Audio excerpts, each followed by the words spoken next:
Oh my gosh, you guys, look what I got. Okay. I mean, for reals. This is like me in a box. I'm a huge chocolate fan, and when I saw Glamlite came out with a Hershey chocolate collection, I was like, I haven't bought anything from Glamlite in a while, and this is so me, so I bought it. I figured I would do a full-on Jen Loves Reviews, everything you need to know about this collection video. We're gonna do a look. You're gonna see how I got this look today. We're gonna do up close finger and brush swatches. We're gonna talk ingredients. We're gonna geek out. It's gonna be fun. It's gonna be fab. Hang tight. We're getting into it right now. Did I list eye teeth? I hope not. It's the bird again. The bird is back. Stop it, bird.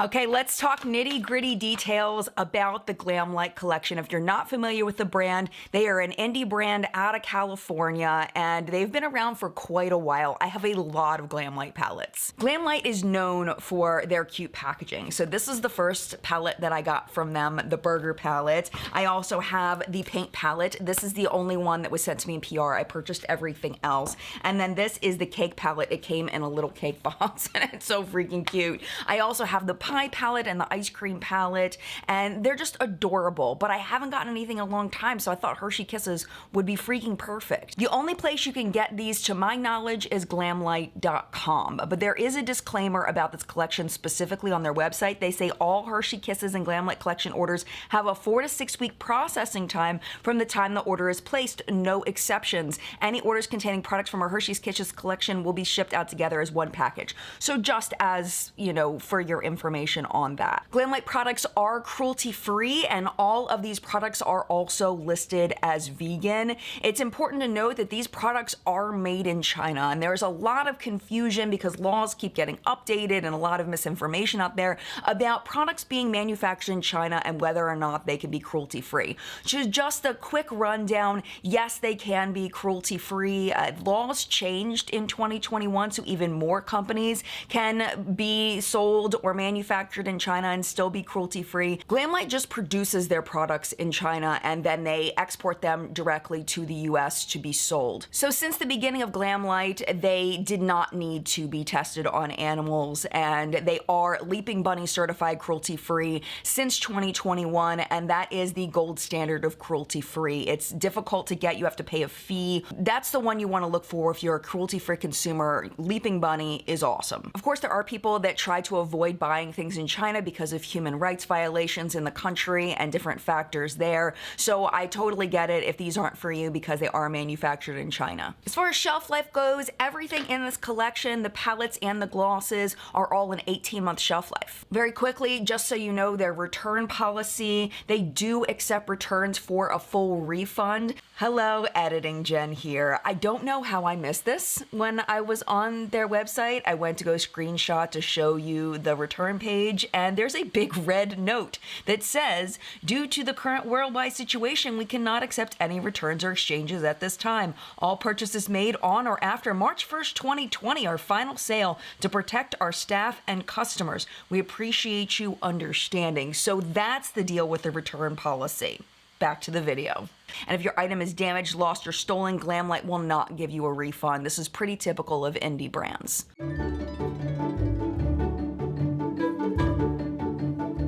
This is where we get into the fun stuff. If you like math, we're going into value. The question I want to ask here is, how do the prices of these products compare to products at Sephora specifically and also at Ulta? And then also, if I'm going to use these products all the way up, am I getting a good value for my money? So the PR box that I bought comes with everything. It's $145. It comes with all 5 palettes, 4 lip glosses, and the cute little beauty sponge, which I admit I have not used yet, so we're not going to review this today, but I will tell you it is very soft and squishy, and I just want to do this all the time.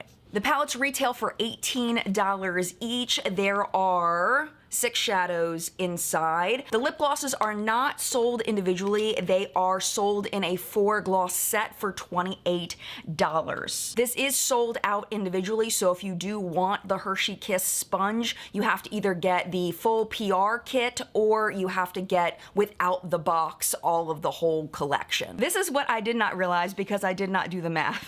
If you add up all of the palettes, plus the lip gloss set, plus the sponge, you get $126. So that makes the PR box $19, which, yes, it's cute. Yes, I'm glad that I got it for the video, but realistically, what am I gonna do with this? I don't know. I don't think this is worth $19 to me. So getting the bundle set without this probably would have been smarter on my point. If you get it without the PR box, it's $125. So you end up saving $1 off of the individual products. You're not even really getting a deal there. Really and truly, that means that picking and choosing the things you want from this collection rather than worrying about getting the bundle deal, because it's not really a deal, is probably the way you want to go, and in hindsight, probably the way that I should have gone. Let's get down to the nitty-gritty of the value of each eyeshadow palette. Each eyeshadow palette comes with 6.6 grams of product, which is a little over 1 gram per pan, which I personally like. I feel like that gives a nice long amount of time to be able to use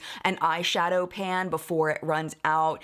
Some pans are half a gram or 3/4 of a gram, a little over a gram. It's a good size. If you work out dollars per gram, you end up at about $2.73 per gram, which is on the lower end of Sephora pricing. I'm gonna go ahead and put on the screen for you. What I did was I went over to Sephora's website and I sorted by their most popular palettes, and I was shocked to see that the Tartelette and Bloom is still considered their best-selling palette. I was shocked. But that's really the only one that it compared to as far as value. The rest of the Sephora palettes were more. It used to be, when I was doing this more often, that this price point of the $2.73 per gram would have fit in nicely at Sephora. Not anymore. Prices have gone up. Let's talk about the lip glosses. I found this fascinating. So the lip glosses are 0.21 ounces each, which is $33 per ounce. 0.21 ounces is actually bigger than most glosses that you'll find in the store. Even though it's short, it's fatter. A lot of lip glosses you'll find have a thinner tube that goes up higher, so it'll look like there's more. It's that whole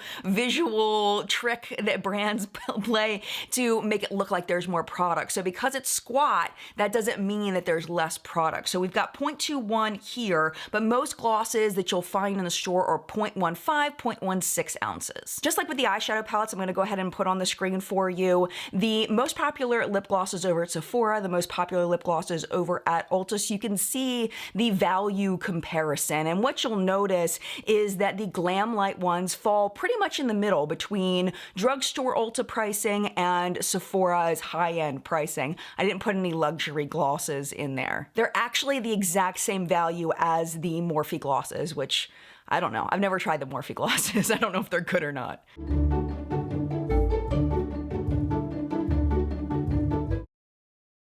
All right, ingredient geeks, did you miss this? I missed it too. I'm excited. So the ingredients are not listed on the website, at least as of filming. On the palettes, it didn't cause a problem for me because the ingredients are listed here, but the glosses come nested inside the PR kit. And when I say PR kit, I mean that I purchased the PR kit. It was not sent to me in PR. Just want to make sure I'm clear on that. The glosses sit inside the PR kit like this, so there's no box that comes with them. The only way you get the box is if you order it another way. Because I didn't have the ingredients for the lip glosses, I did reach out to their customer service email, and Giselle, the owner of the company, actually got back to me very quickly, and she sent over a picture of the back of the box. So she sent this to me. This is what you would get, well, not the paper, but you would get all this information if you didn't get the PR kit. In my opinion, if or my company, which it's not, what I would personally do is just include like a printout of the ingredients of the lip glosses, just like a copy of whatever it is on the back of the box, just so people, when they're getting it, they're getting all of the information that you get. I feel like you're supposed to get when you buy something, but it's really not that big of a deal for most people. It's really just people with allergies. And again, you can email if you like. So let's break down the eyeshadow palettes really quickly. Important to note that these are very similar eyeshadow ingredients to what I've seen before. Nothing really stood out as unique in any way. They are a mix of eyeshadows and pressed pigments. And if you haven't seen my whole diatribe on pressed pigments, the only difference between them and an eyeshadow is that they are not FDA approved for eye use. But don't get scared, because the European Union has way better regulations than the FDA as far as approved for eye use pigments, and they approve these pigments for eye use. So if you've never had any kind of reaction to an eyeshadow at this point, you're probably fine. You've probably used a pressed pigment before and didn't even realize you were using it. But if you are sensitive to the red dyes that are not FDA approved for eye use, then you're going to want to stay away from these palettes. This one's probably the one that has the most contrast, but right here there is a little eye in a circle, and then right here there is a little eye with a line through it that says that these are not eye safe, and it tells you on the back of the palette which ones are for eye use and which ones are not for eye use. I think as a general consensus in our community, everybody uses them on their eyes. It's like, why would you have an eyeshadow palette that doesn't have eyeshadows that are safe for the eye? And it's because it's a technicality with the FDA. I really think that most people use this as an eyeshadow palette. That's what it comes down to. Other things you need to know about these, they are mica based. There's also talc in them. Talc is another ingredient that there's a lot of scare about unnecessarily, in my opinion, based on my research, unless you are sensitive to it. If they mine talc poorly, they'll mine it next to asbestos, and asbestos will get into the eyeshadow palette. So you may have heard of like Claire's and, you know, places like that, like very, very inexpensive, cheap makeup being contaminated with asbestos. So recently I read a study where they pulled makeup off of shelves and they found zero asbestos in traditional drugstore high-end makeup.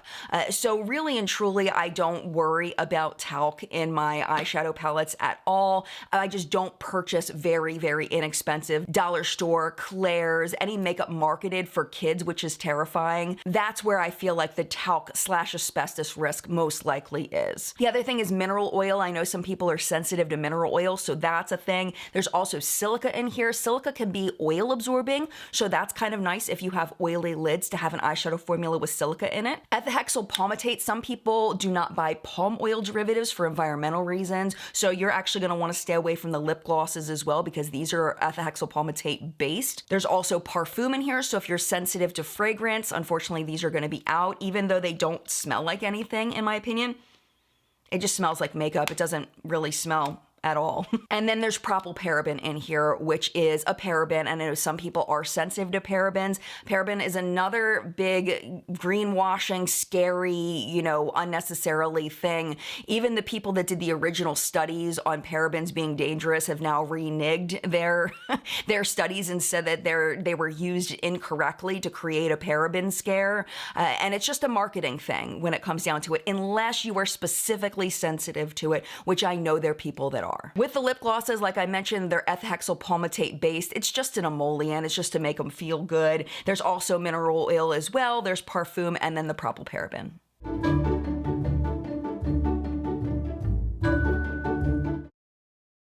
Let's talk about packaging real quick, and then we are going to get into the swatches. So if you have mobility issues, these are quite difficult to open. You can't just squeeze it and pull. You have to be able to get something under here and pull it up. If you have fingernails, you're gonna be great. You're gonna be fine. But that clasp is quite tight, so just be aware of that before you get them, that they can be a little difficult to get out. One thing I appreciated though about the PR box is because of the little Hershey Kiss little thing there, they were really easy to get out of the PR box. You just pulled this little tab, and they came out really nicely. I like that. And then the lip glosses, there's nothing really unique about the packaging. You just have to be able to squeeze and twist. The palettes also have a very nice mirror here. I haven't pulled the sticker off of any of my mirrors, so let's go ahead and do that. Wow, that's a nice, very, very pretty, high quality mirror. There's nothing wonky about it. It just looks very nice. The eyeshadows also have the Hershey Kiss stamped into them, which I think is really cute.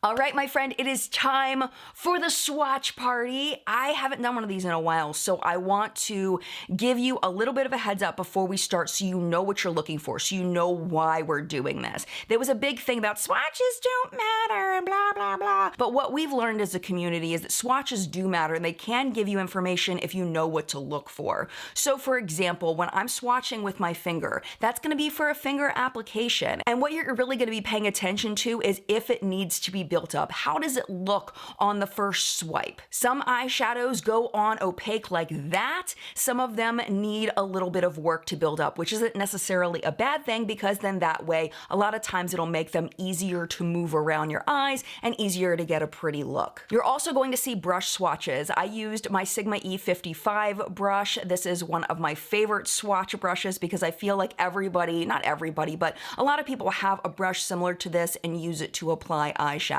My goal in doing swatches is to make it look as good as possible. So you may see me trying to pack the shadow on. You may see me swiping it on and it swipes on beautifully. One thing that you also may see is you may see shadow flying off of my arm. That is an indicator that when you're applying it to your eyes, you may get some fallout under your eyes. So just be aware of that. And just watching how the shadow builds with a brush. Does it build, or is it having trouble building? Does the finger swatch look way better than the brush swatch? So that would be an indication that you probably want to apply this to your eyes with your fingertip rather than a brush. So you can get a lot of information from swatches. I'm going to shut up now and just show them to you. I've been feeling so small. Watch the clock ticking off the wall. But tonight I'm letting it go. Spend my coin for sure. I'm gonna be myself, or I could be someone else. No one's stopping me now. I'm gonna skip my breaks. I'm gonna make mistakes. I just wanna feel alive. It's just what I do when I'm out. So try not to hold me down. Feel alive.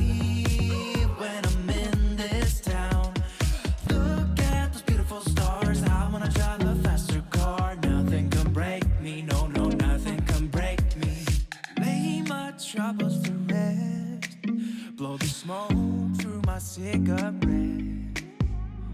City lights looking fine, and I know this is my time now. I'm gonna be myself, or I could be someone else. No one's stopping me now. I'm gonna skip my breaks. I'm gonna make mistakes. I just wanna feel alive. It's just what I do when I'm out. So try not to hold me down. Feel alive when I'm in this town. Look at those beautiful stars. I wanna drive a faster car. Nothing can break me. No, no, nothing can break me. 'Cause I'm gonna be myself. I'm gonna be someone else. I'm gonna be myself. I'm gonna be someone else. No one's stopping me now. I'm gonna skip my breaks. I'm gonna make mistakes. I just wanna feel alive. It's just what I do when I'm out. So try not to hold me down. Feel alive when I'm in this town. Look at those beautiful stars. I wanna drive a faster car. Nothing can break me. Myself, I'm gonna be someone else. I'm gonna be myself, I'm gonna be someone else. I'm gonna skip my breaks. I'm gonna make mistakes. I'm gonna skip my breaks. I'm gonna make mistakes. I'm gonna skip my breaks. I'm gonna make mistakes. I'm gonna skip my breaks. I'm gonna make mistakes. Try not to hold me down. Feel alive.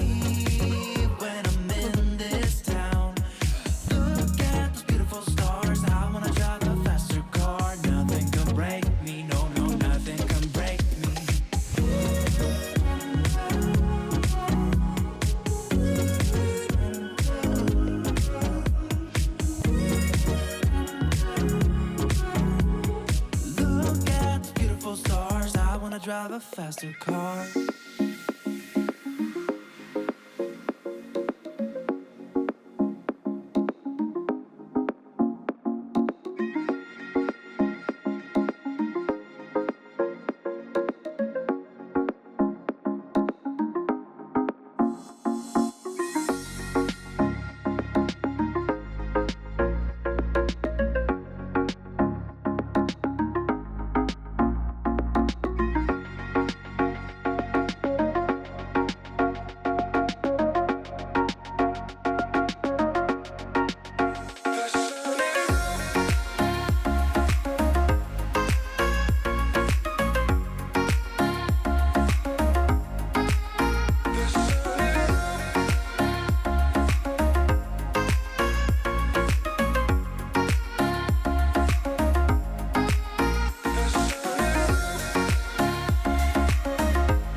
All right, I hope you found the swatches helpful. At this point, I want to show you something else, which is how I got this look today. It's my demo of the product. I want to let you know a little bit before we get into that, in that I have used 3 of the palettes prior to this video. I used the cookies and cream palette, I used the milk chocolate palette, and I also used the special dark palette. And what I found was that the color was fading relatively quickly. Within the first 6 hours, the color had faded significantly from the purple and the blue shadows. I did use my Ulta eye primer, which is my favorite, and I was having difficulty with that. So what I decided to do today, when I use the other 2 palettes, which are the Lava Cake palette and the Milk Chocolate with Almonds palette, what I did was on my right eye, I used a little bit of NYX glitter glue. This is a fabulous glitter glue if you've never used it before. I used that just on my right eye to see if I could get the pink color to last longer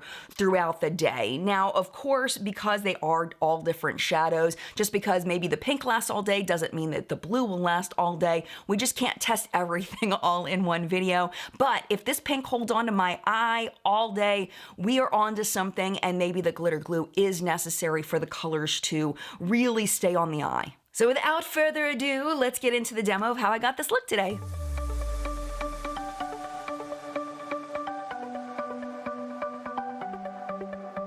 The sun's going down as I try to make my way through the crowd. Feeling alive, I love being by your side. It makes me shine. We got one summer, so let's make it count. You make me feel like everything's alright.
right, my friend, it is currently 11:22 in the morning, so we will be back at the end of the day to see how my makeup looks. It's only gonna take a second for you.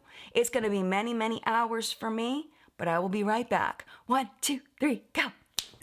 All right, my friend, it has been about 5 hours since I put this on, and honestly, I feel like the sides look kind of similar. What do you think? I think maybe the glitter primer side looks a little bit more pink, but overall they kind of look the same. My lip gloss is completely gone. It's been gone. It didn't last very long at all. I can hear the birds tweeting.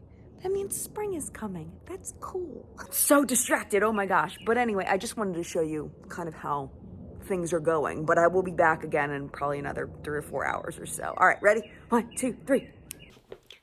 Day is done. All right, my friend, it is currently about 8:45 at night.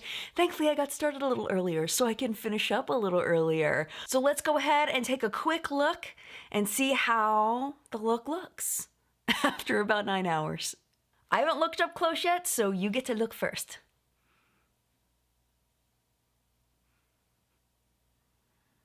Remember, this is the side with the NYX glitter glue on it.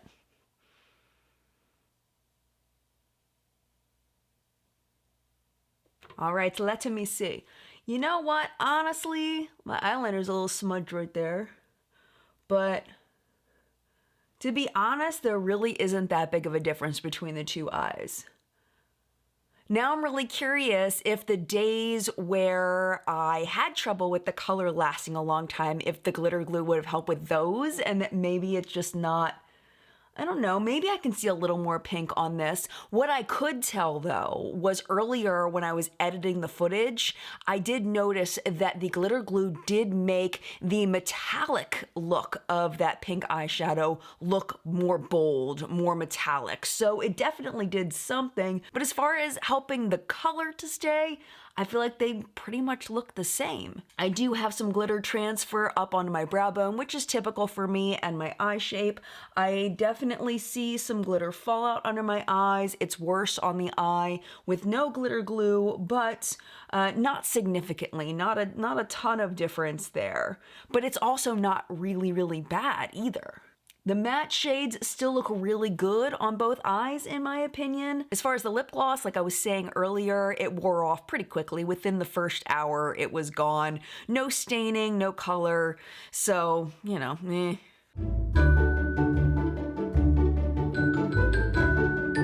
And with that being said, these are my final thoughts so far on using these products. I am going to continue to use them and continue to test them, and I'm sure that something will show up in a favorites and fails countdown coming up soon. So as far as the eyeshadow palettes, I'm kind of on the fence after doing the swatches and playing with them a little bit. I'm kind of on the fence with these two specifically. I feel like they swatched poorly. I feel like they're wearing on my eyes poorly. I'm not a big fan of these two right here, but what I am a big fan of is the pink shade that I used today. I can't speak to the rest of the shades, but they also swatched better than the other two colors. And also this one swatched amazingly. Oh my gosh, the swatches were incredible. The application of this palette was also very, very good. The mattes were exactly what I wanted them to be, and it worked very well. I've used this one now 3 times and it's just okay for me. I would say this one is kind of in the middle. My favorite shade here is definitely this one. This one's really fun. It's a silver, but it has a gold shift to it. It's just a really neat shade. But as far as the lasting power, the blendability, the application, it's fine. I think it's better than the blue one and the purple one. So if I were to purchase this again, I would probably skip these two. I would definitely purchase these two. And honestly, the only reason why I wouldn't purchase this is because I'm not a big pink eyeshadow person. I don't wear them often. So that's the only reason why I wouldn't purchase this one. I feel like the shades that I used on my lower lash line applied beautifully. I would imagine they would apply just as beautifully to the upper lid. It's just pink in general is just not my jam. As far as the lip glosses, I'm kind of on the the fence with these two. I think it's gonna depend on how much you want a chocolate scented lip gloss. They smell amazing. I had read somewhere that they all have slightly different scents, but honestly, I can't tell the difference. They all just kind of smell like chocolate pudding to me, which to me is amazing. I love that scent, and I love a lip gloss with that scent. I love how comfortable it is. It's not sticky. I like the pigmentation on these two shades here. I'm honestly not a fan of the frosty kind of color of this one, so I would probably skip on that one if I had a choice. This one is just kind of like, meh, it gives a little bit of a shine, but it's not significant. So if I had a choice of just getting one, I would probably pick one of these two, but you have to buy them as a set, so it's really like, how much do you want a chocolate scented lip gloss that feels nice? I definitely don't think these are a must-have though, at all. But at this point, my friend, it is your turn in the collective brain of makeup awesomeness where we help each other not to buy crap and to buy things that are totally worth it. I would love to know your thoughts on this collection. Did you buy anything? If so, what do you think so far? If you haven't bought anything, are you thinking about maybe getting something? When I emailed Giselle, she did ask if I had an affiliate code with Glamlite, which I don't, so if she's given that to me at this point, it should be in the description box. I have no idea if I earn any commission or anything of it. I don't know what it does, just it should be there if it exists. But I do want to thank you so much for watching this video. I hope that you enjoyed this. I hope you liked going back old school with me. I'll link some of my previous everything you need to know videos down below if you've never seen this style of video before. They're really fun. I enjoy doing them. I really should do them more often. But if you'd like to watch a more recent video, YouTube should be recommending a couple videos for you right over here to watch. But if it is your time to go because you got stuff to do, I totally get that. Thank you so much for hanging out as long as you did, and mad love to you, and I will see you in a video very soon. Bye!